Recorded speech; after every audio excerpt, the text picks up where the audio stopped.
What has co-op done for me? What has co-op done for me? What has co-op done for me? From my first co-op to my last co-op, I learned what was expected of me as an employee. It gives you the opportunity to learn about what you want to do and what you might not want to do as a career. When you're just working in the classroom, you don't really get to feel what it's like to be inside of an office with different relationships that come with that. But through the co-op, I really got to feel 100% what it's like to be in a work environment and to be a professional. You work 40 hours a week and you're given tasks daily. You're really put at the frontier of whatever job you want to aspire to. 6 months is just enough time for you to really become a part of the company and do work like full-time employees would do. During my first co-op, it wasn't really the position that I had wanted, so co-op helped me to change my major to something that was more suitable for me. The Steinbright Career Development Center has been the greatest support that I've had throughout the co-op experience. I was able to do mock interviews before going out on my co-op interviews. I had a ton of support from my advisors. She constantly helped me go over my resume. Steinbright helped me to become a qualified candidate when it becomes time to apply for jobs after graduation. The co-op experience definitely impacted my studies. I was able now during my classes and doing projects and assignments to do them fairly quickly and setting priorities the right way and also being organized. I've noticed a change in the way I process decisions, the way I think through problem solving. Subjects in the classroom became more interesting after co-op because once I was on co-op, I was able to see the actual application of those subjects. To go from what felt like, a student, someone who's learning all of these skills, to having 6 months to actually practice them, and now that I'm back in classes, I can actually be a resource for my peers. You can watch yourself grow up professionally while you're still in school.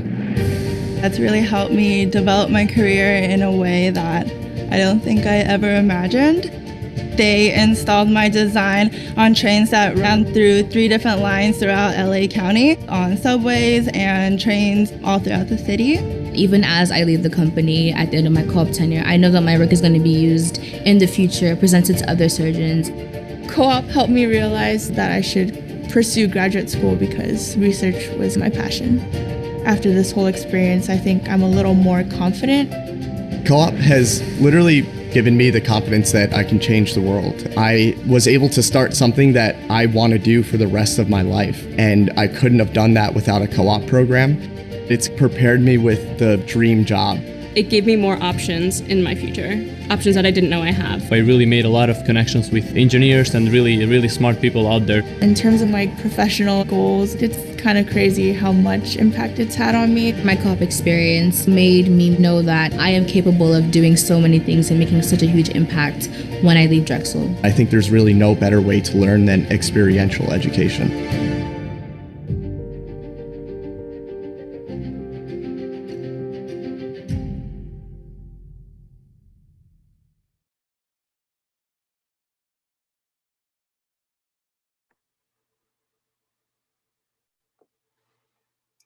So welcome everybody. We're thrilled to have you with us tonight to learn more and hear more about Drexel's signature program, the co-op program.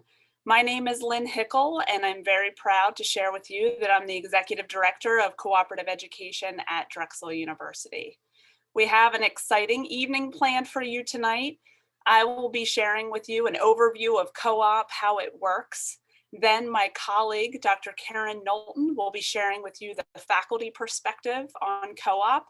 And then really and truly the highlight of the evening will be a panel of current students, one alumni, and current co-op employers talking to you about their co-op experiences, not only as students, but employers of our students.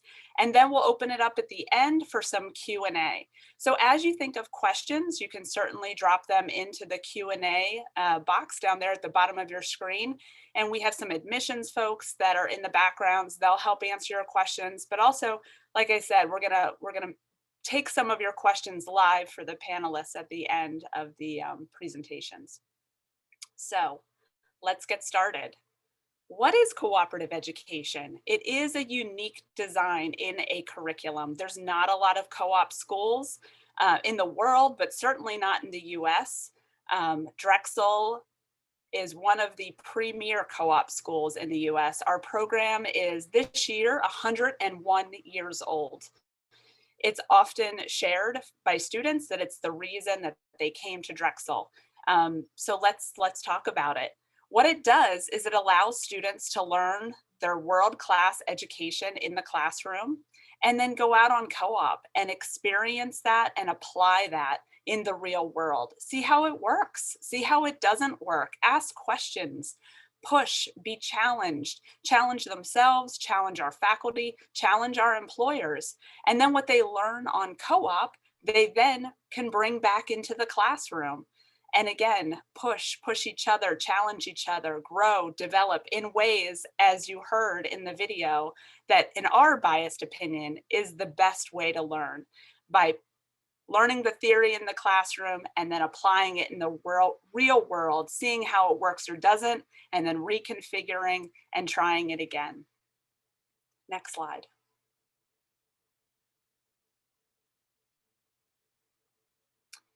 So we have two main options for students who want to enroll in the co-op program at Drexel. We have the 4-year one co-op curriculum. You can see that on the left side of your screen. And we have the 5-year 3 co-op curriculum. You can see that on the right side of your screen. I'm just going to walk you through these a little bit. It can be a little bit hard to understand the first time you look at them. So we're going to start with the 4-year one co-op curriculum. You'll see that in year 1, a student will take classes. Those are those dark blue squares. Classes the fall term, the winter term, the spring term, and then have off for the summer term. So we are a quarter school. We talk about terms, not semesters. So that's some of the language you'll need to get used to as a Drexel student. Year 2 for those 4-year students, you can see it's all the navy blue squares. So they have classes, just classes, fall, winter, spring, summer of year 2. And then in year 3 is when they do their co-op, their one co-op. Now in this case, this schedule shows the schedule of a fall winter co-op student. You might be a spring summer student. That cycle is assigned to you when you come to Drexel. So you don't get to choose your cycle, that is assigned, and it's based on program and curriculum. And then year 4, you have classes until you graduate. So that's the 4-year one co-op program. The 5-year 3 co-op program, year 1 looks exactly the same as the first year of the 4-year one co-op program. Classes, fall, winter, spring, summer vacation. But you start co-op earlier. You start it in year 2. Again, this is an example of a student who has co-op in the fall, winter. You could have co-op in the spring, summer. That's assigned to you. You don't get to choose. But let's go with this fall, winter example. So a student has 2 terms, so 6 months of co-op in the fall, winter. They come back to classes in the spring, summer. They go back out again on co-op. Year 3, fall, winter, back to classes, spring, summer, back out on co-op for fall, winter, back to classes, spring, summer. And then their last year is the same as the 4-year one co-op model, classes until they graduate. So that's how we fit 3 co-op experiences into an undergraduate education at Drexel, and also 1 co-op experience into the undergraduate education at Drexel. Not all programs offer both the 4-year and the 5-year program, but in the cases where programs do, the 5-year 3 co-op program is by far the most popular. Students tell us it gives them 3 opportunities to do some testing of the waters. They might do it at 3 different industries, 3 different places. Sometimes students change their major after their first co-op, and then their second co-op is totally and completely different than their first co-op. So that's how it works. Next slide.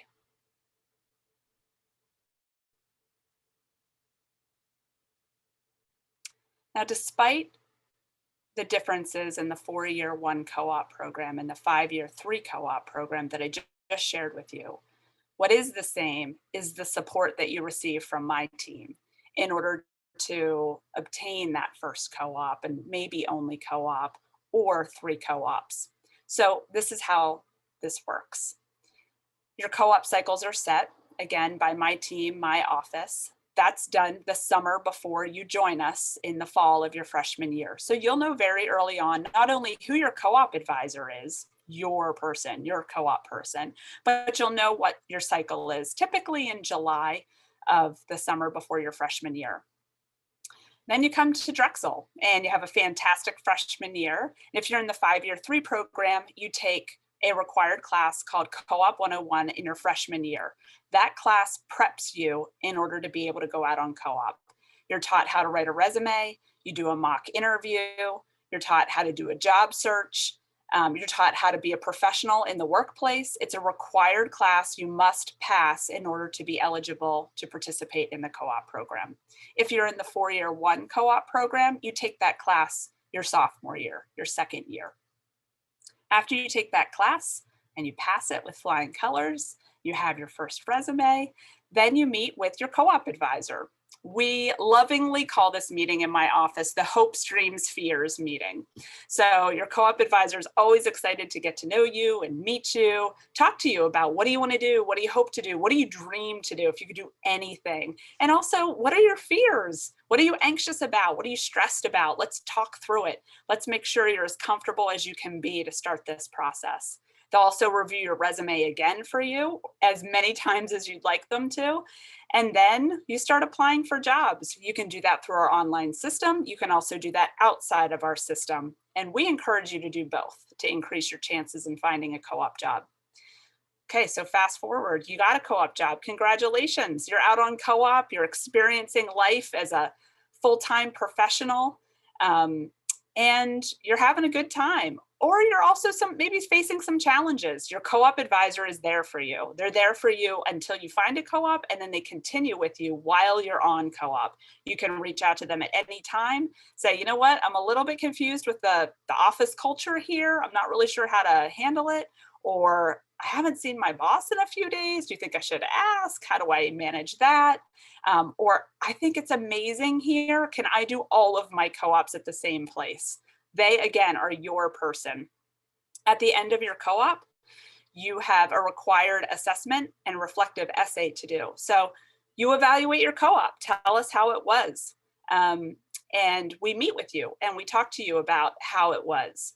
And then we prepare you for your next co-op. If you're in the 5-year 3 program, or if you're in the 4-year 1 program, and that's your one and only co-op, we hand you off to our career service colleagues who help prepare you for your full-time job search. Next slide.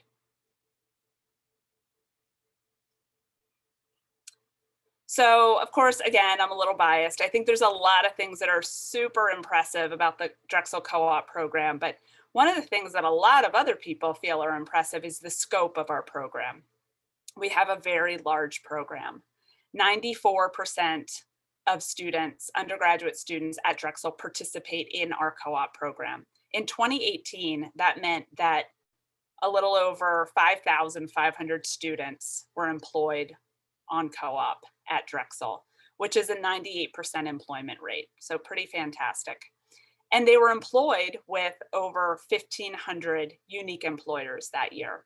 Now, I will tell you, I'll give you some insider information. We just pulled together our report for this past year, and we had about 400 more students participate in co-op, and we had about 150 more employers participate in co-op. So the program has grown in the last year, believe it or not. Next slide. So there's a lot of goals, a lot of outcomes related to co-op. Of course, we all have our favorites. My favorite is the growth, the development, the maturation, the just incredible personal changes that happen to students when they go out on co-op and they come back from co-op, when they process all of that and challenge themselves. But of course, one of the outcomes is full-time employment. So based on our surveys and analysis, we know that 48% of our co-op students had received a job offer from a former co-op employer. I always call this the parent slide. This is what they want to know. Next slide.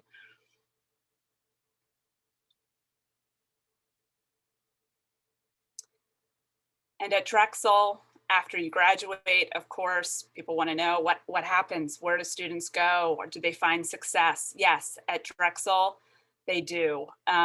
Incredible success. 94% of our graduates are either working or enrolled in graduate education. after they graduate. 90% of those working full-time in a profession that's closely or somewhat related to their field that they studied at Drexel, and 93% of those working full-time were satisfied with their positions. So that's an incredible outcome. Again, I think it's reflective of the co-op program, where students learn what they love, they learn what they hate, they figure it out while they're here so that when they graduate, they can make better decisions about where they want to start their careers full-time. Next slide. All right, great. I'm going to turn the baton over to my colleague, Dr. Karen Knowlton, and she's going to share with you the faculty perspective on co-op. Hey everyone, I really appreciate your time. I know it's a Thursday night and everyone is probably a little zoomed out, and I'll definitely respect that and hopefully not say anything other than things that I think it'll be useful for you to hear.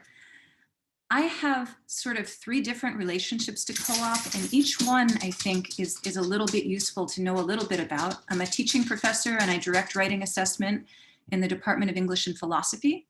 I'm the parent of a child who graduated from Drexel doing the 3 co-op route in 2015. And I do research into cooperative education because I have found it so fascinating over the years. Next slide. So why, as a faculty member, I really care about co-op is that students in my program who are majoring in English will spend 33% of their time learning the disciplinary skills that I teach while they're on co-op. And if they're on a 1 co-op cycle, they'll spend 14% of their time learning on the job. And at Drexel, what's important is that faculty try to figure out how to prepare students for the learning that happens on co-op and how to use the learning that happens on co-op when students return to the classroom. And that, I think, is the signature move that makes Drexel's co-op program so different than other schools. I know Lynn mentioned that there aren't a lot of co-op schools in the US. That's true, but there are more and more universities asking students to do an internship, and some even making an internship mandatory. And the difference is that an internship is sort of tacked on to a plan of study. So students are really studying one thing for 4 years, and then they have this one little moment of work that's usually about 2 months. Whereas here at Drexel, we are perpetually trying to cycle to prepare for the learning on the job and to bring that learning back into the classroom. Next slide, please.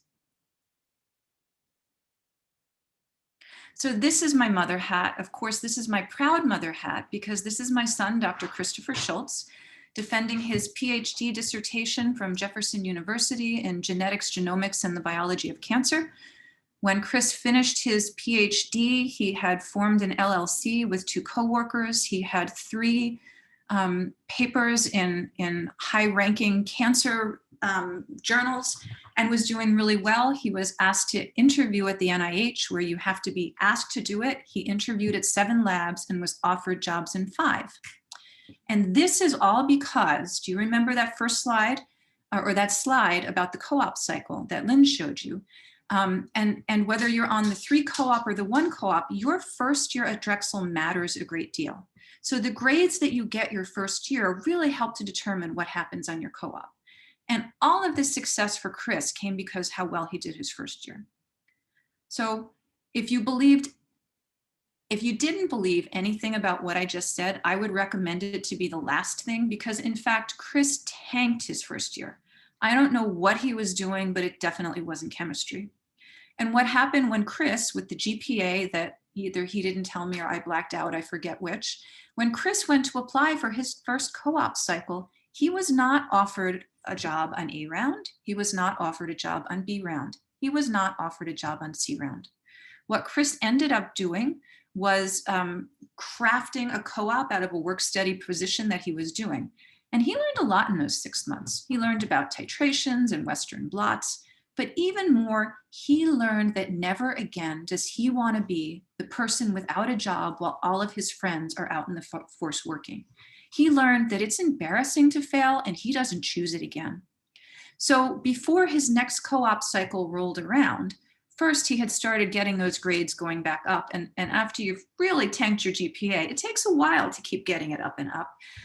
But he did, as Lynn mentioned before, you can work within the Drexel system to find a co-op, or you can work out of the Drexel system. He was so worried that he looked outside of the Drexel system proactively, found an incredible co-op at Church and Dwight, which makes a lot of the products for Arm & Hammer, had a fantastic co-op experience, was asked to come back there for his third co-op, and continued to grow and continued to move forward until he was accepted into grad school and finally into his postdoc. But for me as a parent and for him as a student, the important lesson of that is that you want to learn that lesson of failure early, and you want to learn it when you have supportive people to help you recover. So by the time he graduated from college, yeah, he had failed his first time looking for a job, but he has succeeded 2 times after that. So he left with success.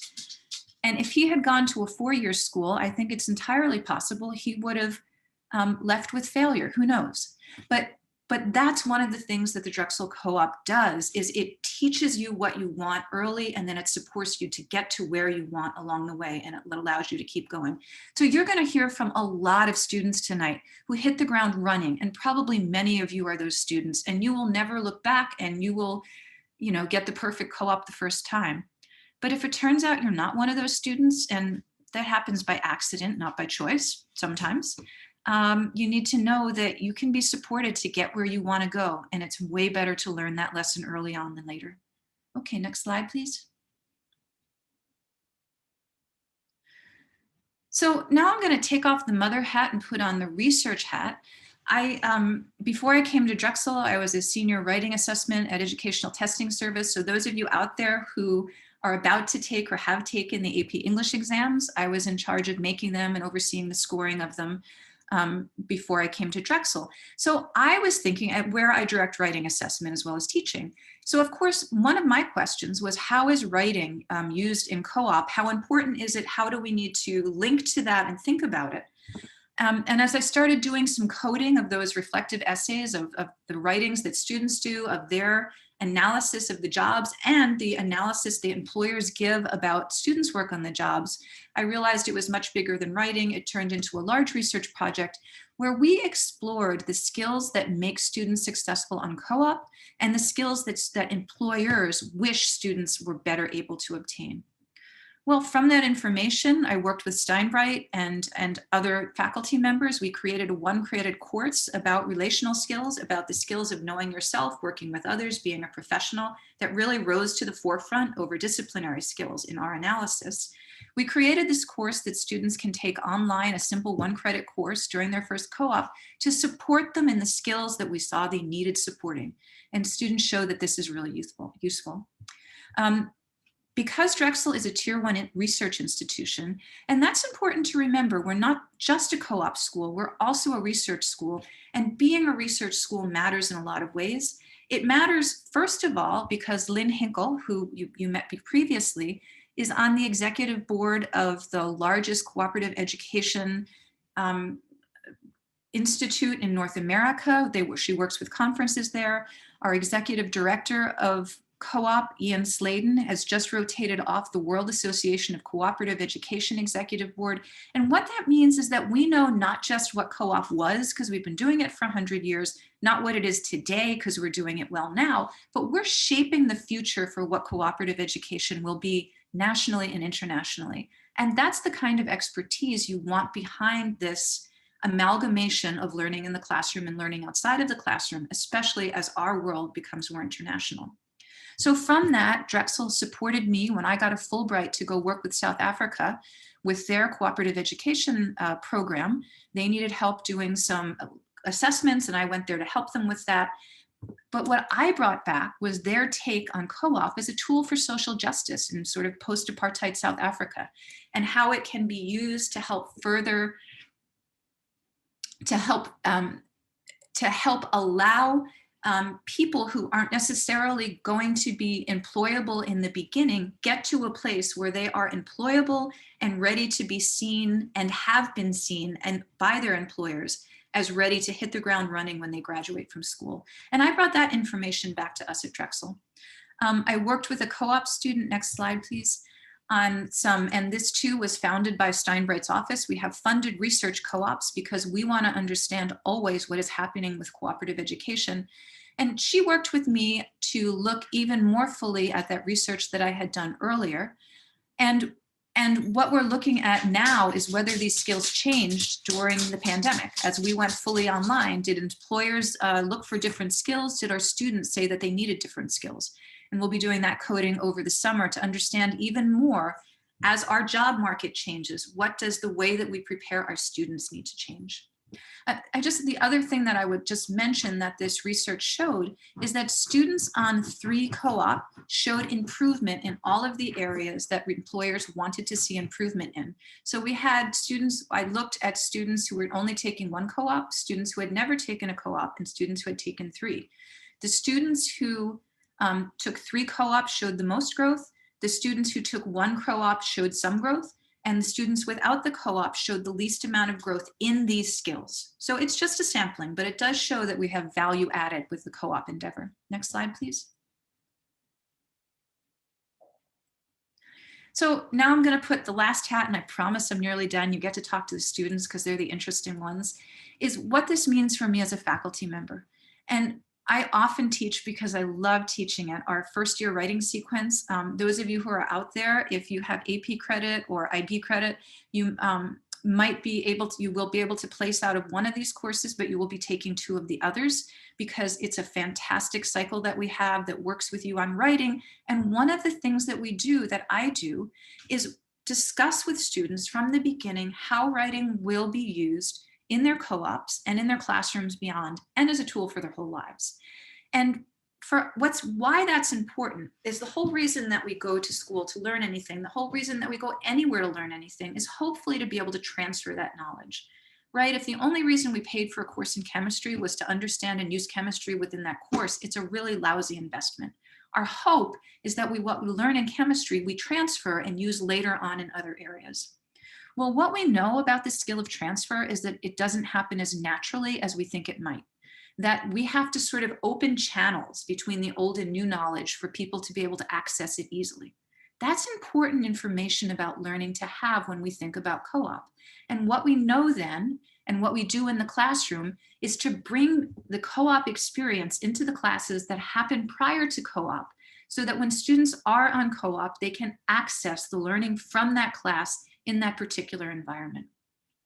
So I'll just quickly give you an example.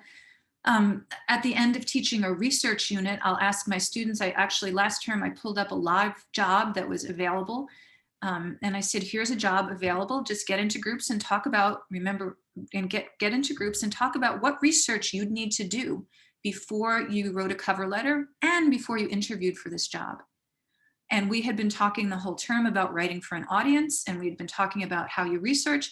And they realized when they came back, wow, well, if I am going to write a cover letter to an audience, I'd better find out who they are, what they've done, what they're looking for, so that I can write that. And yeah, it's a good idea.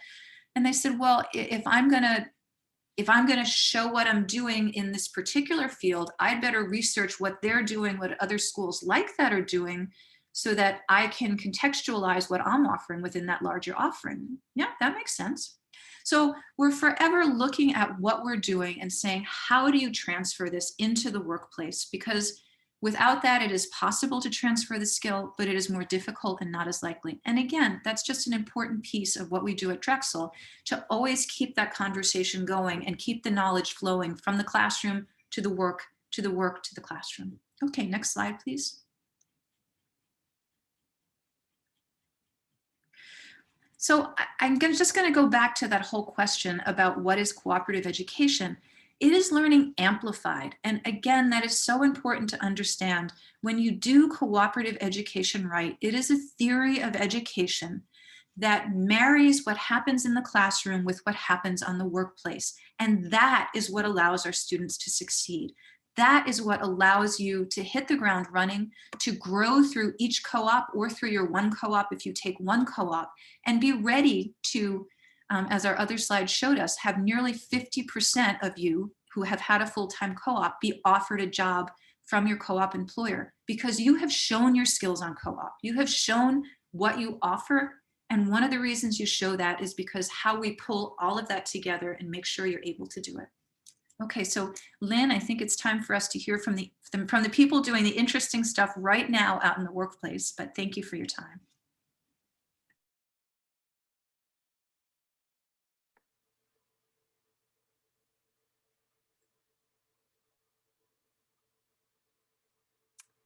Great, thank you, Karen.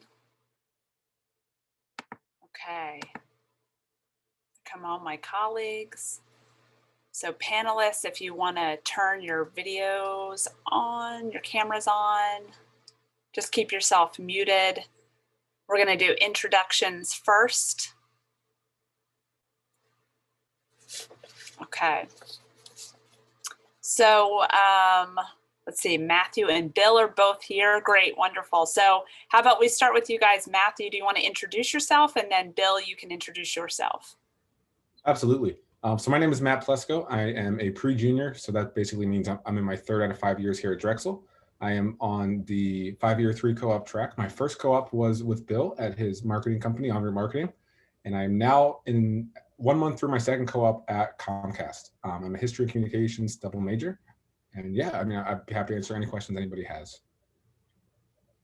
Hi, everybody. My name is Bill Gehrman. I own a small marketing agency called En Route in Center City, Philadelphia.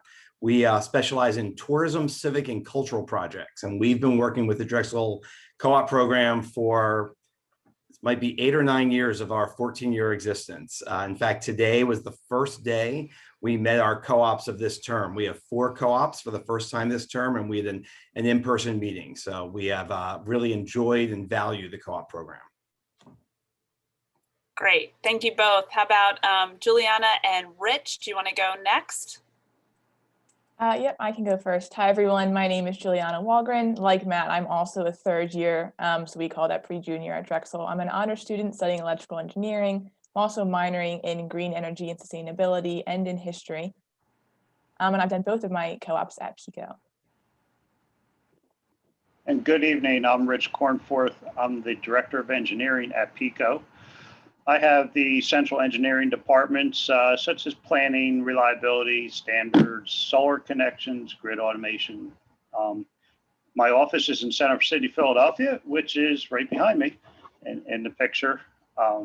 In addition to the engineering departments, however, I also oversee engineer career development and progression within Pico, and that also includes the co-op program. Pico hires approximately 50 to 60 co-ops a term. And we've been in the co-op program, I'll be corrected, but about 100 years. It feels like forever. Very valuable program. One thing we do with the co-op program is we really strive to give co-ops meaningful assignments and responsibilities. We consider them part of the workforce, part of the team, and really part of our engineering group. I'm also, as Juliana is very much aware of, an avid sponsor of our co-op project program, where each term the co-op student gets to select a project or program they want to work on. And they had to go through the typical project proposal, approval, updates, and just like a regular business problem. And it culminates in the co-op presentation day at the end of the term, where they share their work with the other fellow co-ops, plus the mentors, the Pico management, Pico executives to stop in to see it. And we also invite our friends at Drexel to participate as well. So that's our story at Pico. Great. Thank you. Thanks so much, Rich. Mavis and Marcy, do you want to introduce yourselves? I could go first.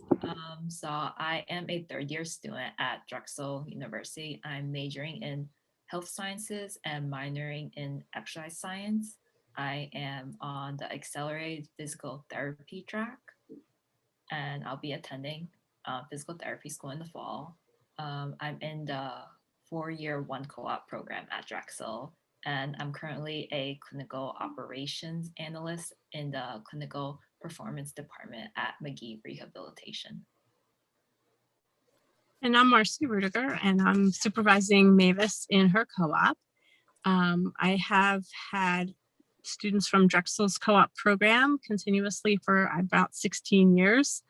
My background is as a physical therapist, but I have had co-op students with business backgrounds, all science fields, health fields, just a whole variety of backgrounds working for me in the performance improvement, quality, and safety department. So we have the opportunity to allow the students whatever additional experiences they want. If they want to shadow physicians, therapists, or shadow the chief financial officer, depending on what their major is and what their interests are, we have those opportunities available. Thanks so much. So before I get to Mara, I just want to make a note that Marcy and Mavis, we asked them to join us at like 1 o'clock today, and they fit us in. So they're amazing. Thank you guys so much. We really wanted to have our health professions represented tonight, and people we had lined up kind of fell through at the last minute for unexpected reasons. So thank you so much for joining us on such late notice, and Karen putting the shout out to them. I just want to make one other link. When I was creating with Steinbright that course for our students, Marcy, who hires so many of our co-ops and has worked with them, actually provided some information and worked on that class to make sure that it really fit the needs of the co-op employers. So we really do try and make sure the co-op employers are part of all of the education. Yeah, we have the all-star team with you here tonight, which is a great segue to Mara, our not current student, our one alumni on the panel. Why don't you introduce yourself? Thank you so much. So yeah, my name is Mara Jarvis. Currently, I work for the Philadelphia Water Department in the Public Affairs Division. And I have quite an interesting story because the Water Department was my last co-op. I graduated from Drexel in 2016. I have a really interesting story. I started as a 4-year one co-op in the Westfall College of Media Arts and Design. And then, you know, things changed. I had a lot of transformative experiences at Drexel, and I changed my major. I entered the custom design major program. And so I ended up with a degree called Sustainable Product Development. I studied product design, business communications, and a lot of environmental studies. And so today, a lot of what I do is environmental communications, and that is largely the basis of my work at the Water Department. So for my first co-op, I worked at a zero waste consulting firm, very small company. Next, I went abroad for my second co-op, and I worked for Thomson Reuters in Hong Kong. And then finally, I was hired by the Philadelphia Water Department for my third co-op, and I got hired full-time. So I've been there for about 5 years now. So yeah, thank you. What an incredible story. Yeah, Drexel's tagline is "Ambition can't wait." Well, there's why.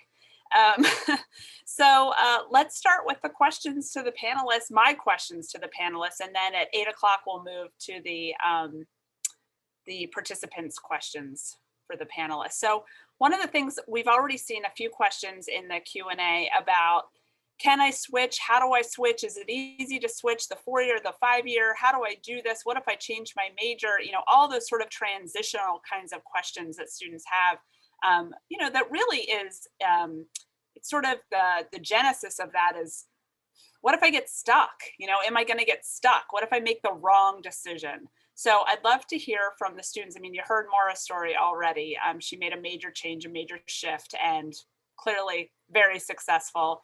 But if one of the current students would like to weigh in on that, maybe, you know, how you made some changes, some shifts, and what was the outcome? Yeah, so I actually, freshman year, I entered Drexel as a data science major. And I was in the comp sci program most of my freshman year until I transferred to being undecided. And, you know, when I went to work for Bill, my major was history, but, you know, all of my background was in computer science. So, you know, it's really, this kind of goes along to some other questions that are going on in the chat with, you know, do you have to co-op with your major? And the answer to that is no. And you can really go out and search the field for any majors that seem interesting to you and see what co-ops are under there. So if you change your major or add another major or anything like that, it certainly does not prohibit you from doing anything co-op related. And, you know, I think I used a lot of my skills to help Bill in his company, as well as different skills that I learned while I was there.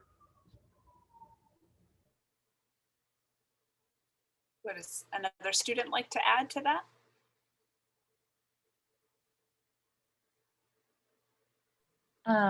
I can go if you want. One of my friends switched their co-op cycle. She used to be a 4-year one co-op, and then after her freshman year classes, she realized that like she didn't like her major and she didn't know what she wanted to do. So she switched to the 5-year 3 co-op program because she wanted to use all 3 of those co-op experiences to kind of test out co-ops in fields that she might be interested in so that she could land on a major that she actually wanted to do. I have stuck with my major, so I don't have any personal experience with that. Okay, great. Yeah, I mean, it's definitely possible. We help students make these changes and these shifts all the time. Certainly earlier in your program, it's easier to do this, rather than wait until later in your program. But we have had students go out even on their second co-op and come back and be like, I need help. I need to change. I need to figure this out. And we help them figure it out. That's what we're there for. Related to some of what Matt said. So Matt, you said you were a history major, but you had some comp sci background, and Bill was able to find you useful in some areas. So Bill, I'd love to hear from you about what drew you to Matthew, and what do you find about him in particular, but sort of all Drexel students. How do they be competitive? How do they market themselves? We get questions a lot from students about, like, what do employers want from me? Is it a good GPA? Is it good communication skills? I hear they want everything. What should I focus on? So I'd actually take a different approach to that we're not so much looking for anything, we're looking for everything. We're looking for the core skills. So just to give those of you out there in the audience an idea, so again, we're a small marketing company. We do public relations, social media, paid advertising, digital marketing. In an average cycle, in the A and B rounds, we will get interview requests from students. We might get up to 45, 50 students that like to interview with us. We will usually narrow it down to maybe 20 or so. So we go through a lot of interviews. And what we're looking for are really those skills that I can't teach you. We're not looking for you to master your skill. We're not looking for somebody, obviously, especially in a first co-op, that has a lot of experience. We're looking for dependability, reliability, excellent communication skills, a desire to work. I mean, that's really because even though the co-ops are critical to us and we really value the co-ops, it's about you. It's your educational experience. So, we're not trying to be greedy and find people that can just fit our spots. This is a partnership that we're looking for people that will be reliable and will be there on the schedule that we work with them and that want to learn. But we'll take all kinds of majors. We've had hospitality majors because we work in the tourism world. We've had communications and business majors. A number of the entrepreneurial school students are very interested in working with us because we are a small business and they have time with me one-on-one that they can ask me, how did I start my business? How do I find clients? How do I know? So right now we have 4 co-ops. We have a PR major, a visual effects major, a website major, and I should know Fran's major. She minors in Italian, but I'm not, a hospitality major. But they learn a lot. And I will tell you that last term, we had a finance major. And what was really interesting for him is we had him writing social media posts. And he told us, he said, I'm a numbers guy. Nobody has ever asked me to write sales copy and kind of come out. And it was a really different experience for him. So again, Matt was one of our many success stories where Matt brought a lot, but what Matt brought more than his technical skills was his desire to learn. Matt would say yes to anything, was very responsible, contributed in meetings. We're looking for someone who wants to be part of the team. Thanks, Bill. I actually love that you didn't remember what the student's major was because, my team hears that all the time. What do I have to major in to get this particular job? And we often say, for most jobs, there isn't a particular major. For some, there absolutely is. But for many, many more, there isn't a particular major. But when an employer says that, it has a whole lot more credibility than when I say that on my team. So, Marcy, I hear from Karen that you really value your role as a mentor to students. I'm curious if you have any advice, different or similar to Bill, in terms of your mentorship of students and how they can put their best foot forward at work. Sure. It's about connecting and working as a team. We're a very small team, so there's one other full-time person, myself, and the co-op students. So we each have independent work. I'm totally dependent on them to get their work done. So we have a lot of conversations about what their goals are. First few weeks we're learning the job, but then as we get into it, I want to understand more about what is going to be a valuable experience for them. And Mavis and I just had a conversation yesterday because my co-op right now is a part-time co-op. So she is getting another job, and that's going to be in a hospital, and she's going to actually have some patient contact. So we talked about what that might look like. And I happen to have a similar background in terms of physical therapy. So we could really get into the weeds of a little bit what she might learn and how that will really help her as she moves forward in her education and her career. Fantastic. Thank you so much. Students, so we often talk about, the great value and benefit of co-op. Some of those benefits are, they aren't always as bright and shiny, right?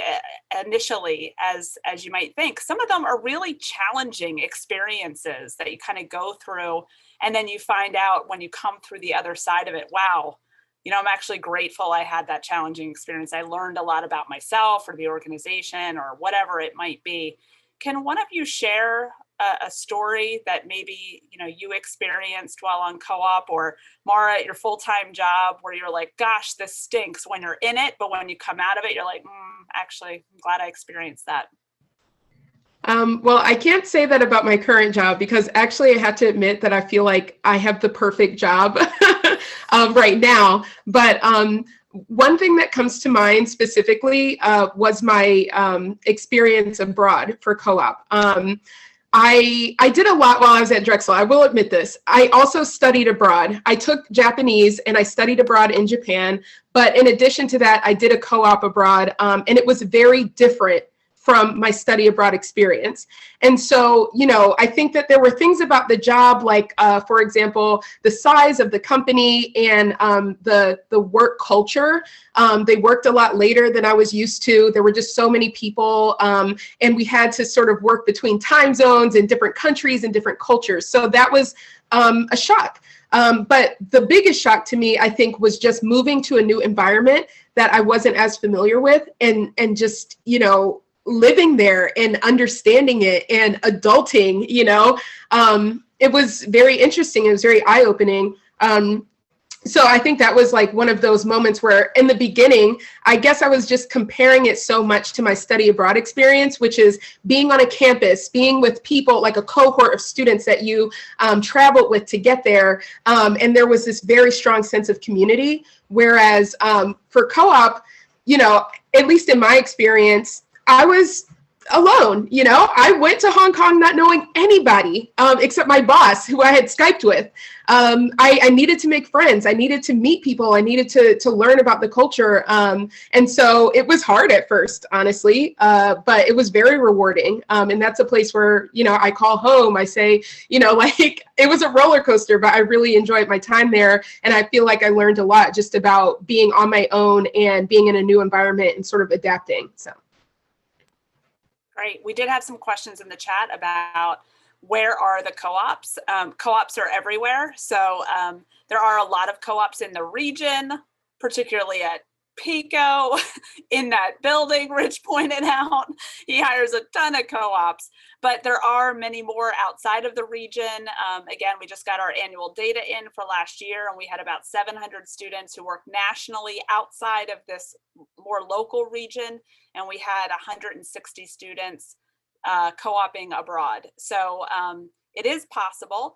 But, as Mara said, it can sometimes be more challenging. But again, as an educator, first and foremost, where there's challenge, there is growth. So I would, if you can do it, push yourself, challenge yourself.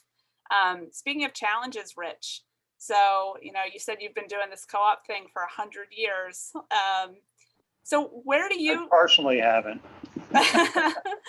Where do you see students thriving? Where do you see students being challenged? And then, as a co-op employer, how do you help students in those areas when you see them on the job, either struggling or thriving?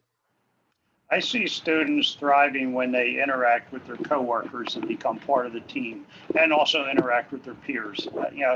The college education is great, but also what's also important with the co-op program is the interaction with people of all ages, all backgrounds in the real business environment, and being able to adapt to that and thrive. It really helps the co-ops prepare themselves for the future for a permanent career. So I see that as the big benefit to it. Future for co-ops for PICO is terrific. We offer, in addition to the formal programs, we have a Developing Young Professionals network group that provides interview training. We do mock interviews, resume writing tips. We provide different things like that and interactions with it. And more recently, we have a co-op employee network group, or unofficial employee network group, that was created by Juliana, so they can stay in touch with each other and get to hear each other. It's been amazing in the virtual world seeing people adapt and overcome the fact that you can't see each other face to face. When you do, you see each other face to face via the screen. You connect with people electronically, and it's been amazing. And then Juliana is a good example of how we've adapted to that.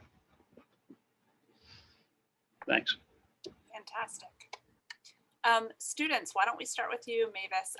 Do you have advice for the students who are listening, thinking about coming to Drexel, thinking about doing co-op? You know, if you can remember back in time when you were thinking about coming to Drexel, what do you wish maybe you would have known?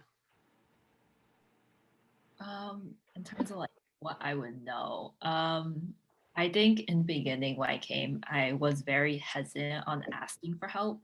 I've always been someone that was very independent, so asking for help was something that I really hesitated. I wasn't too comfortable with. So if you're coming to Drexel, I would definitely recommend like asking for help if you need, if you're like stuck on for class, if you're stuck on problems or anything. I would definitely go to office hours, professors' office hours, TAs, because they're all very helpful.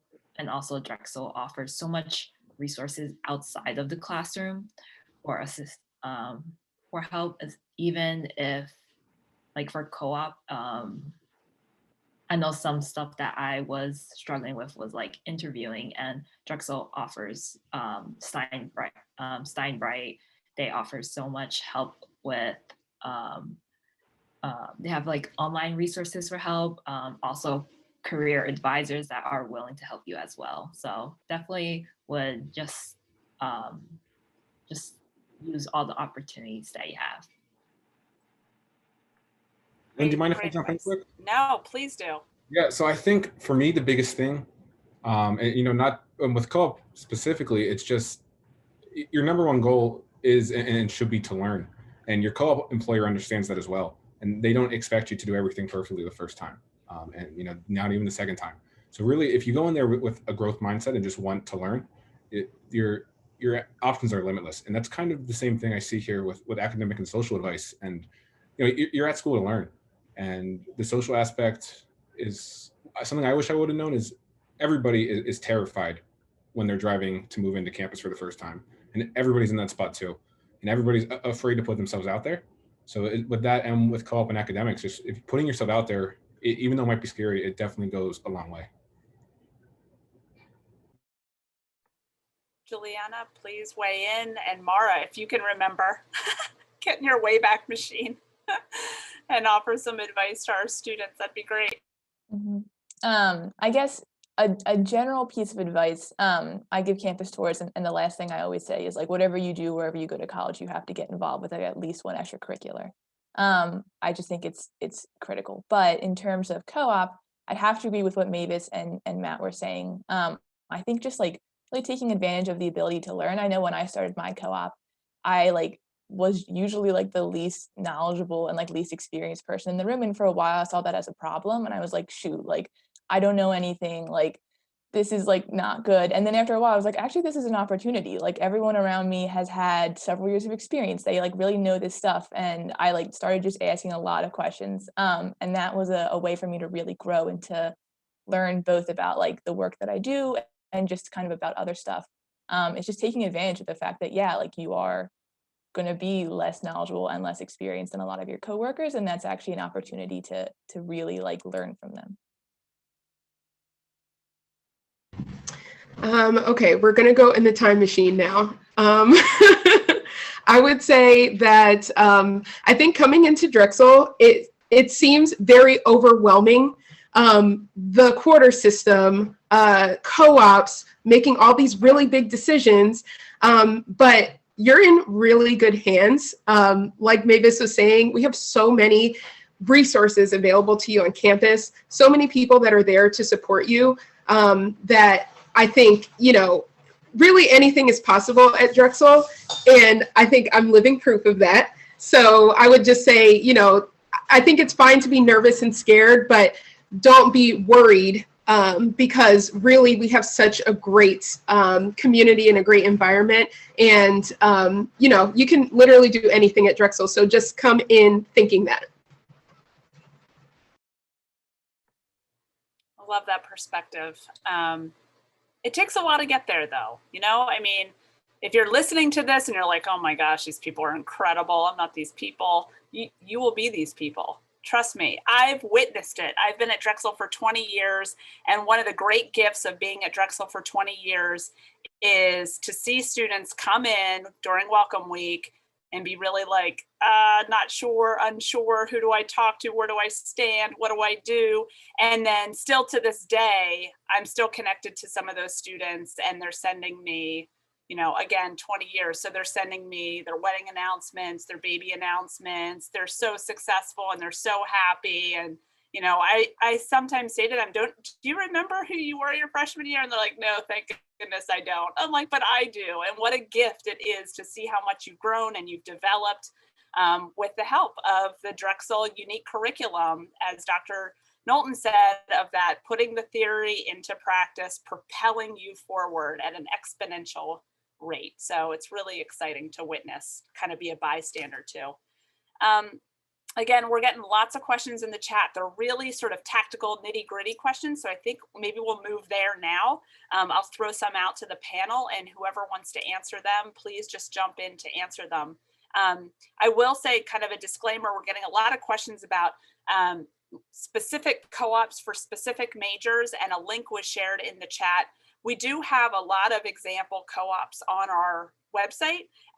So there's a link there, but you can also just Google Co-op Fast Facts Drexel, and it'll bring you to a site where it's listed by college, by program, by major. You'll see average salaries for co-ops there that are paid. Not all co-ops are paid. You also see job descriptions. So there's a wealth of information, really detailed, specific information on our website. I'd encourage you to check it out. Okay, so is it difficult to get a co-op? Let's just lay that one out there. And then what happens if you don't get a co-op? Who wants to take that one? It's kind of a combined. Bill, go for it. I'd actually love to give you an employer's perspective on this. So the one thing I want you to know is I see lots of questions in the chat. I understand it's very nerve-wracking. Drexel has this down to a science. So as an employer, we get an email that says, make sure, in fact, tomorrow I have to make sure that I have my A-round listings in, and that's on my calendar, right? So we have to put the information in, and then it goes out to the students. And then I get an email that says, your A-round students are there. And so as I mentioned, we get dozens of students, we go through the resumes, my team reviews, we put it through the system, we get matched. The computer system is great. So it goes very smoothly, okay? The system is easy. You don't have to go hunting and pecking. It's not always easy to match right away. So, we have gone through, I think I told this story the last time, for the current term, I think we had more co-op students than ever before apply. I think we went through 24 interviews, and it's kind of like the lottery. You're waiting, and I know the more I have it marked on my calendar, the day that I get my A-round results, and I got my coffee, I logged in, 0 matches. So trust me, that's as frustrating and sad it is for us as it is for the students.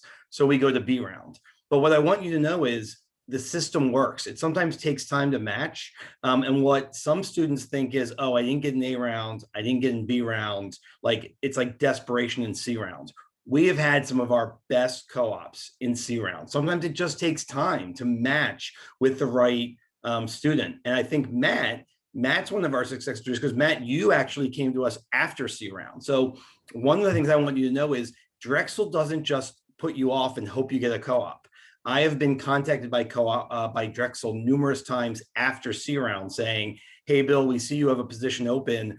here's a student that did not match. So they work for you and they hunt. And so Matt is one of the, we've probably had 4 or 5 co-ops that we've hired even after C rounds, because it doesn't just stop. So you're not on your own. This is not like I put it out there and it's not gambling and I hope I match. You're actively working, we're actively working, Drexel's actively working. You will find a co-op. It's not a dead end. Yeah, so when I was supposed to have my first co-op with Comcast, and because of COVID, they canceled it for just one portion. And it was right before my co-op was about to start, and I actually interviewed with Bill for this position after the typical spring summer co-op period began. So I came to Bill probably 2 or 3 weeks into the traditional 6-month window of the program. And I had to get there. I reached out to my academic advisor my co-op advisor, and she sent me a list of companies that are still looking to hire. And there was hundreds of companies on that list, and I reached out to a handful, and I was lucky enough to be matched with Bill. Does anybody else want to speak to searching for a co-op job? Yeah, I just want to echo what Bill said. I think a lot of students do panic if they don't match, if they're using our system, and our system has rounds, hiring rounds. So that's what Bill was referring to with the A round and the B round. I do think they start panicking after the A round, but what they don't know, and what I know, is the vast majority of their students get their jobs in the B round and the C round, not in the A round. And so there's no need for the panic from my perspective, but of course it's easy to say, again, when I'm on the sidelines watching this. So does any other student want to share their experience with searching for a co-op job? I can talk. So I've gotten both of my co-ops in A round. So I've lucky enough to have that handled right away. But in terms of finding a co-op job, so I guess some of the mechanics there is, first of all, you can go outside the system if you want. Some people get a co-op outside the system, but there's a ton of jobs in the system, like Pico's in the system, which is how I got my co-ops. So the employers post their postings and then we can view them. And it'll give a description of the job and some required or suggested qualifications. And if it's recommended that you already have co-op experience, you can be beginner, intermediate, and advanced. They're not hard requirements, but it's recommended. Basically, that lines up with your first, second, or third co-op. So for me, it was kind of easy to just open up the list. I filtered to electrical engineering, jobs that want an electrical engineering major that are within the city of Philadelphia, because I wanted to stay on campus and I wanted to be within walking-ish distance. And put those filters on, and then went through all the jobs and looked at the beginner level ones, the ones that interested me. That's kind of how I looked through the postings, and then I applied and then did the whole interview process. And that worked out, but that's kind of how looking at the jobs works. Okay, great. We are also getting a lot of questions in the chat about COVID, the pandemic, and did that impact co-op? Yeah. 100% it impacted co-op. So, and I've done so many presentations on this, and my thing that I say is the best thing about co-op is that it reflects the real world job market. The worst thing about co-op is it reflects the real world job market. So in the last year, we all watched economies collapsing all over the planet. And we don't live in a bubble. This is real work. This is real work at real companies. So it 100% impacted the co-op program. But I will share with you that we did an incredible job despite that. Again, hot off the press, they aren't even published yet, but those numbers I shared with you in the beginning of the presentation, in 2018, we had a 98% employment rate. So the year of the pandemic, our employment rate was 84%. I think that's really incredible. I think a lot of countries would love to say their employment rate was that high during the pandemic. It did impact our paid rate as well. Pre-pandemic, our paid rate was about 85% of students were paid. During the pandemic, 77% of our students were paid on co-op. Again, these aren't surprises, and it just shouldn't be oh my goodness, I can't imagine, but because this reflects the real world. You are working at real companies doing real work with real organizations. When the pandemic hit, another thing I've shared is that Friday, March 13th of 2020, nobody on co-op was working remotely. On Monday, March 16th, of 2020, if students were still working on co-op, they were all working remotely. So, there was a lot of changes this last year, and a lot of them, in the end, we talked earlier about what challenges did you experience, and when you came through the other side, thought, you know what, I'm glad I experienced that.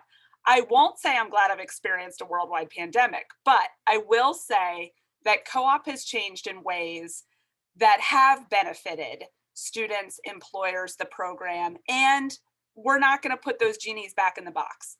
There will be remote co-op now. There will be virtual career fairs, for example. We've structured the program differently. We've allowed for things. We've been more flexible. We've provided more supports for students and employers. We've done really, really creative, out-of-the-box thinking for job development in order to make sure that our students still had opportunities. We really pushed further than I think we ever would have pushed without this challenge. And so good things did come from that. I think Professor Knowlton, did you want to ask a question? I just had a question for Mavis, because I think you are only one co-op student here, and you are actually right in the middle of starting your first co-op. So I would just love to understand a little bit, what's it like? What's that experience of walking into the first co-op like? Because you're right in the middle of it. And was it hard to choose when you knew you only had one choice? Yeah, so I am I'd say about 1 month into my first and only co-op. And it was definitely a big change because I don't have really any experience working at a hospital. And my co-op position does involve sort of a lot like working with people in different departments and communicating with them. So that was intimidating to me initially. And that I think that was a challenge. And I definitely asked a lot of questions. And so in the beginning, I was a bit embarrassed about all the questions I were asking, but I think in order to do what was required of me of the job, I had to really venture outside of my comfort zone and just learn as much as I can.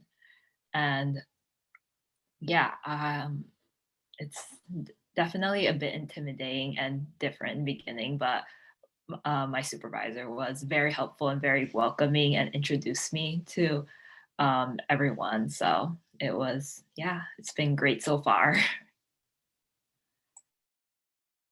Thank you. I just thought it would be interesting to get that, fresh, very fresh experience. We have some more questions in the chat, a bunch of them about housing and co-op. If a student wants to take that on, how does that work? Yeah, so for my first co-op, one of my jobs I got offered an A round was with the Boston Red Sox. And I didn't accept that job, but housing in a different city, obviously I would have had to move to Boston. And Drexel doesn't really supply you with housing, from my understanding, but your company will. So the Red Sox would have helped supply me housing. And they kind of have an apartment that each of their co-op stays in, and they switch every 6 months. And the Red Sox just own that apartment, and they just let their co-ops live there. So really, it's up to the company to decide. Yeah, I'll just add that Matt is right. The co-op office helps you find co-op employment, but we don't help you find co-op housing directly. But so for example, Boston, if the Red Sox weren't willing to help Matt find housing, Boston has lots of colleges and universities, right? They have lots of college students that live in university housing, off-campus housing. So that's typically what we suggest students do, is find those. It's a lot easier now with social media, those social networks of, where to live in Boston when you're a college student, what apartments are safe, that kind of thing. But more often than not, your employer will help guide you and tell you where to live or where not to live, or what's more affordable or less affordable. And that's true for international co-op as well. We've had a couple questions about international co-op, and certainly Mara can talk about her experience in Hong Kong, where she lived, how she found housing. But typically, my office helps students find international co-op opportunities by using employment agencies. So it's the only time we use employment agencies. but they really help you with the visa work requirements that are necessary to work abroad. They also help you with housing, and many of them just check in with you on a pretty regular basis to make sure you're doing okay, or they provide you a number, a person, an email, so that if you're in a foreign land and you're feeling like you're really alone, like Mara shared, you can reach out to them to ask for help, guidance. If you're not feeling well, do I go to the hospital? How does that all work? So you have a support person there. I will share, though, that some students find their own international co-op all on their own. They just figure that all out themselves. And then, of course, our office doesn't have those same kind of liaisons for students in that situation. But more often than not, those students have already had international experience, or they have family that are international, and they live or communicate, get support from the people that they've had prior experience with. So Mara, do you want to share what your experience was with housing in Hong Kong? Yeah, sure. So yeah, it was definitely interesting because at that point, I'm born and raised in Philadelphia, so I really hadn't had that much experience living outside of my hometown. And so I was sort of like catapulted into a new situation. But there was definitely support from one of those employment agencies that help us find the job abroad. They sort of had leads about where we could find housing, or especially in Hong Kong, this is specific to that place, but they have short-term rentals that are very popular there. It's called like serviced housing or something like that. And it was very convenient, and you can stay there for 3 or 6 months. So I was quite lucky in that sense, but I did sort of have to talk to the agents while I was still here. Time zone thing was a little bit fun to work out sometimes. But, so a piece of advice, though, that I would give if I had known this before I went is that we are in such an amazing time in terms of technology right now. Facebook is so awesome. There are groups for expats, for young people, for students living abroad that you can connect with, people who are looking for roommates. There are like Airbnb. Like if you don't want to look at apartments until you get over there, you could book like an Airbnb to live in for a few weeks or a month so that you sort of get acclimated and understand the neighborhoods that you want to live in. And then that way you can sort of like make a more informed decision. Did I cut out for you guys? We heard you. You Okay. were frozen, but we could hear everything that you said. So Whew, great. Yeah. So yeah, but it was a very valuable experience though, for sure. great. Another really specific question that we had a few times in the chat was the cost difference between the 4-year 1 co-op program and the 5-year 3 co-op program. Are there any students that are comfortable taking that question? Yeah, you pay the same tuition no matter what program you're in. So either way, if you look at the calendar, it's kind of confusing, and explaining it verbally is even more confusing. So either way, you're going to be taking 12 credit or 12 terms of classes. So you're paying for 12 terms of classes if you do 3 co-ops or if you do 1 co-op. It's really just how much co-op experience you get, and then you don't have to pay tuition while you're on co-op. And even further than that, Drexel offers you up to 4 credits to take free for classes. So for all of my co-ops, I've been taking classes, 1 or 2 classes up to those credits, and really using that. And people use that to even graduate early sometimes. Thanks, Matt. I think that's go ahead. I was just going to jump in. I know I've heard this question come up before in other events, and usually the counselors are like, well, the 5-year program, you have to pay like maybe the cost of living for your 5th year. But if you assume your co-ops are paid, you're possibly getting paid 3 times as much on the 5-year program, which again, it depends on your major, depends on your co-op, but like if you take a paid co-op, you'll make more money if you do the 5-year option versus the 4-year one. And if you don't take a paid co-op, unpaid co-ops are only part-time. So paid co-ops are 40 hours a week, like a regular work week. Unpaid co-ops are only 20 hours a week. So with that, your employers understand. And when I worked for Bill, I had 2 or 3 jobs outside of it where I was still able to make the same amount of money that my friends did when they were on their full-time co-op. But I was able to still work outside of that while getting my co-op experience. Yeah, and I would just further add to what Juliana said. You do have to pay the cost of living for that 5th year, but unless somebody has some kind of crazy magic solution to not pay cost of living when you're living, please let me know what that is. I mean, what's the difference, right? A 5th year, whether you've graduated, right, Mara? Cost of living just doesn't magically disappear after you've graduated, or whether you're in a 5th year of a 5-year program because you took 3 co-ops, you're still paying to live somewhere and eat and all of those necessary requirements. So, yeah, obviously, again, I'm biased, but that 5-year 3, if you have that option, I think is really a great option. And as Dr. Knowlton shared in her presentation, there are some additional benefits to that have been researched. I don't know if you want to sort of put an exclamation point on those facts and data that you shared earlier. Sure. When Bill and Rich were talking about what they're looking for in co-op students, we call them the relational skills, professionalism. Do you show up for work? Do you have curiosity? Do you want to work with others? How well do you work with others? When your company says, hey, we're doing a get together, do you say, yeah, I don't have to, I'm not going to do it, or do you show up? And those are the intangible, actually they're quite tangible. Those are the overlooked tangible skills that our students really gain through the co-op. And it made me want to ask the co-op employers, do you tend to look to hire co-op students, or do you tend to look to other students, given this? Is there a benefit to applying to your company with experience, or does it not matter? I can speak for PICO. When we do hire students, mostly engineers, we do look at all candidates. However, what the co-ops bring is what we just talked about. If they had 3 terms of co-op experience, the intangible skills that they have learned, the interview skills, the ability to, communicate around some of their experiences, that gives everybody a heads up.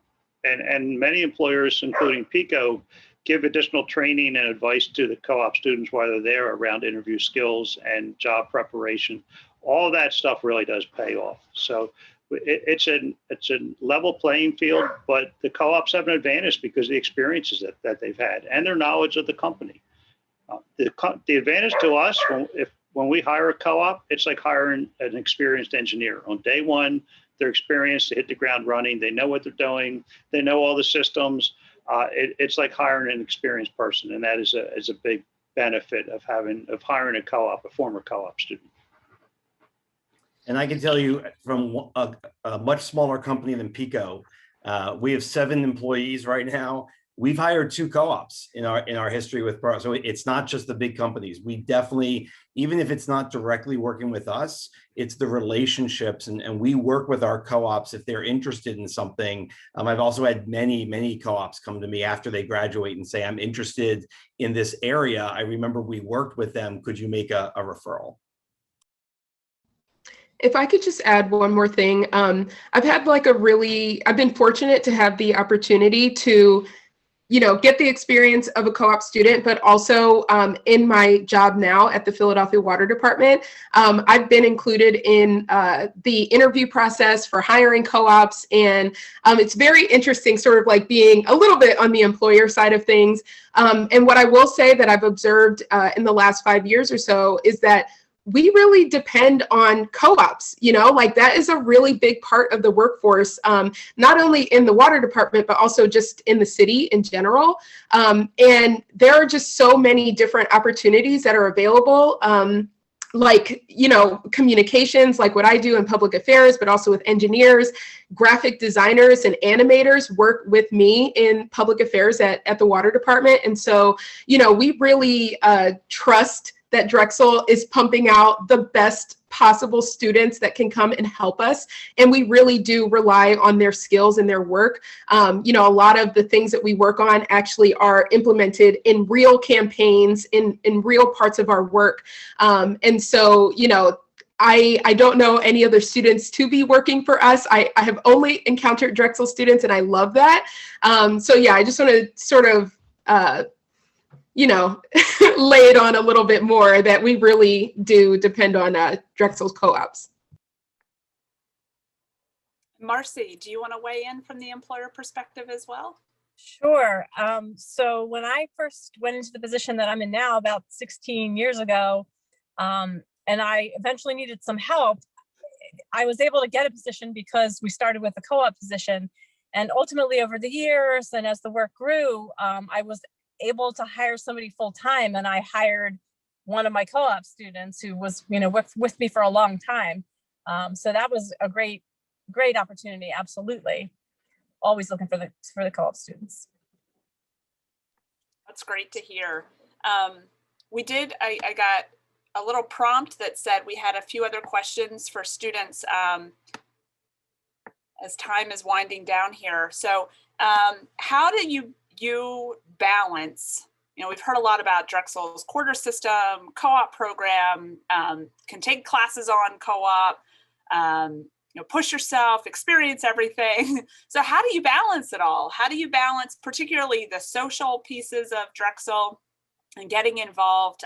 Juliana, I think it was you who said really get involved in at least one extracurricular activity along with the co-op and acknowledging, we haven't talked about this, but a lot of students, they have their co-op terms, they're working on co-op, but even after their co-op is over, a lot of times their co-op employer will say, hey, can you stay on part-time while you go back to classes? So how do you balance all of that? What's your strategy?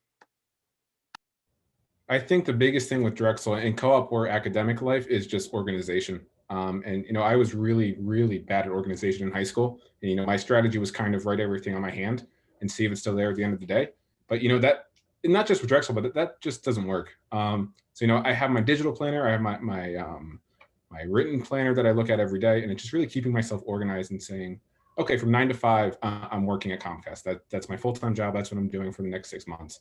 Then from 5 to 6 or 6 to 7 or whatever, I'm going to do my schoolwork for my classes, and really keeping yourself organized and scheduling yourself. And then if you schedule yourself well, you're going to have that free time and you're going to have that social life too. So I try to get everything done so I don't have to do anything on the weekends, and that's really my big social life aspect, as much as it can be right now because of COVID. But it's really just being organized is the biggest thing I would say. Davis, I'm sorry. Go ahead, Juliana. I was going to say, I've been able to stay on part-time after both of my co-ops up until the next co-op. So I'm working part-time at Pico right now. And yeah, like Matt said, organization is important. I live my life by my Google Calendar. It's like color-coded, everything's blocked off. I think it's also good, in addition to being organized, to know your limits. Like, I love working at Pico and I'd love to just not be in class and do that. But right now it's important that I'm in class and that I graduate with my degree.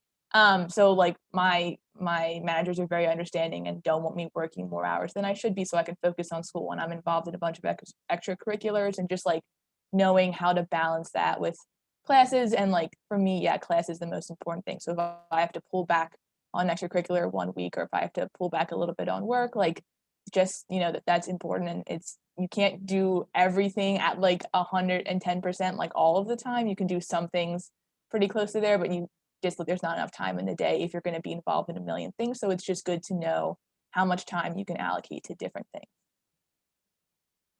Great answer. Mavis, do you want to add? And then maybe, your take on it can also be, I know you have the one co-op, but, transitioning from classes to co-op and then co-op to classes. And I think that was a pretty popular question from our audience too. How do you make that transition? How do you manage it all? Personally, I feel like during co-op, I have a lot more time than when I'm in classes. That also might be partly because I am part-time right now. But I think it's nice knowing that for co-op, after your day is over, your day is over. So I think I personally didn't realize how much time I had after working, and that was a big change from classes. And so in that aspect, that's how I personally feel about it. And yeah, I sort of lost my train of thought while I was talking. I apologize for that. That's okay. It's late. It's warm. I have a wintered storm happening outside my house. So, I think we're all distracted by a lot of these things, life. Go ahead, Karen. You want to say something? I know we're wrapping up.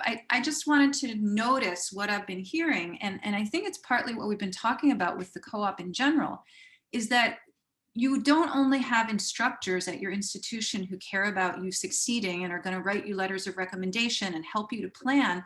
You have a host of employers who care a great deal about you, who know a lot of people, will write you letters, and will actively, I'm looking at Marcy, Bill, and Rich nod. How many of you have actively helped students that you've had been co-ops find jobs in the future, right? Even if it's not with you, you are out there moving them along. So you are doubling, tripling, whatever, the number of people who are working for you when you finally go out to get a job. And that's important. That's life, that's networking, that's how we move on to the next step. So that's the culmination of all this work that you put in between academics, people like me in the classroom writing you letters, but people like Marcy saying, hey, sure, we can rearrange your work schedule so that you can take these other classes that you want to make.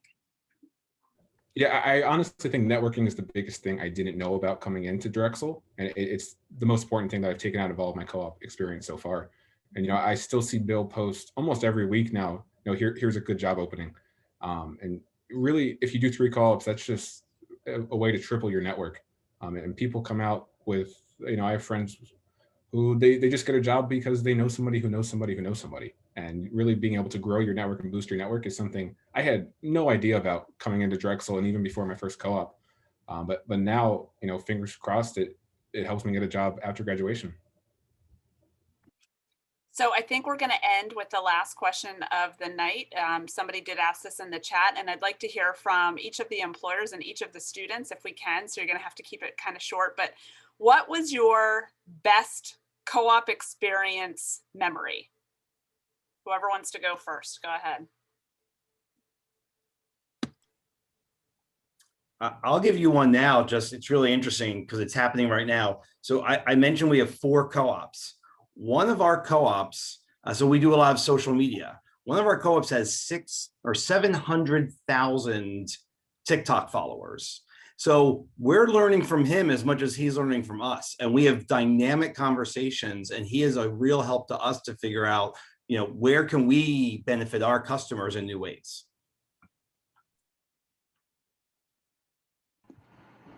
I don't know if I have any one particular experience with a co-op that I'd say stands out among others, but one thing I do like to do is, PICO is part of Exelon. It's a big company, big corporation. And I'll deal with my peers at some of the other utilities that don't have the Drexel co-op program. And whenever we're working on something, a special project or whatever, they're reaching out to consultants to help them out. And I'll sit there and say, that's no problem. I have co-ops who are going to take care of that. And literally we use co-ops for that and generally get better response and better answers than they do using consultants. So I stack the co-ops against all the big consultant companies. That's my experience with co-ops, and I really enjoy that.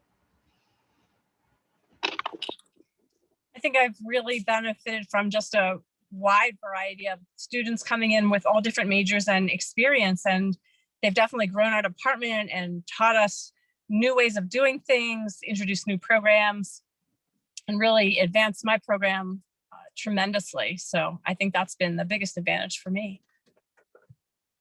Wonderful. Okay, students, spotlight on you quickly. Best co-op memory. I can start. So what you guys know as telephone poles, really PICO usually owns, we call them utility poles.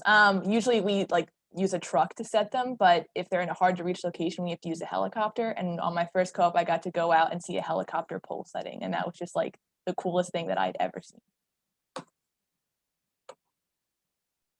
Top that, guys. Go for it. Well, my co-op experience right now is very short, only a month, but I would say something that was really nice was when I was discussing Marcy about another position that I was looking for, and advice that she had for me and just mentoring me through that also. It meant a lot to me, and I thought that was a very good experience in my part. I learned a lot about marketing during my co-op, and maybe hopefully someday I'll be able to use that after I graduate, and maybe with Bill if things work out well. But I think really I came out of my co-op as a better person, and more confident, and nothing having to do with technical skills that I learned, but I became a more confident person and a better person. And, you know, not even people other than myself could tell that as well after my co-op ended. Oh, just to close it out, I think I have so many great experiences, but I guess the most memorable one is in Hong Kong. Like we were talking about, networking is such a big thing. I was able to, because I worked for a media firm, I was able to somehow get a ticket to a TED Talk in Hong Kong.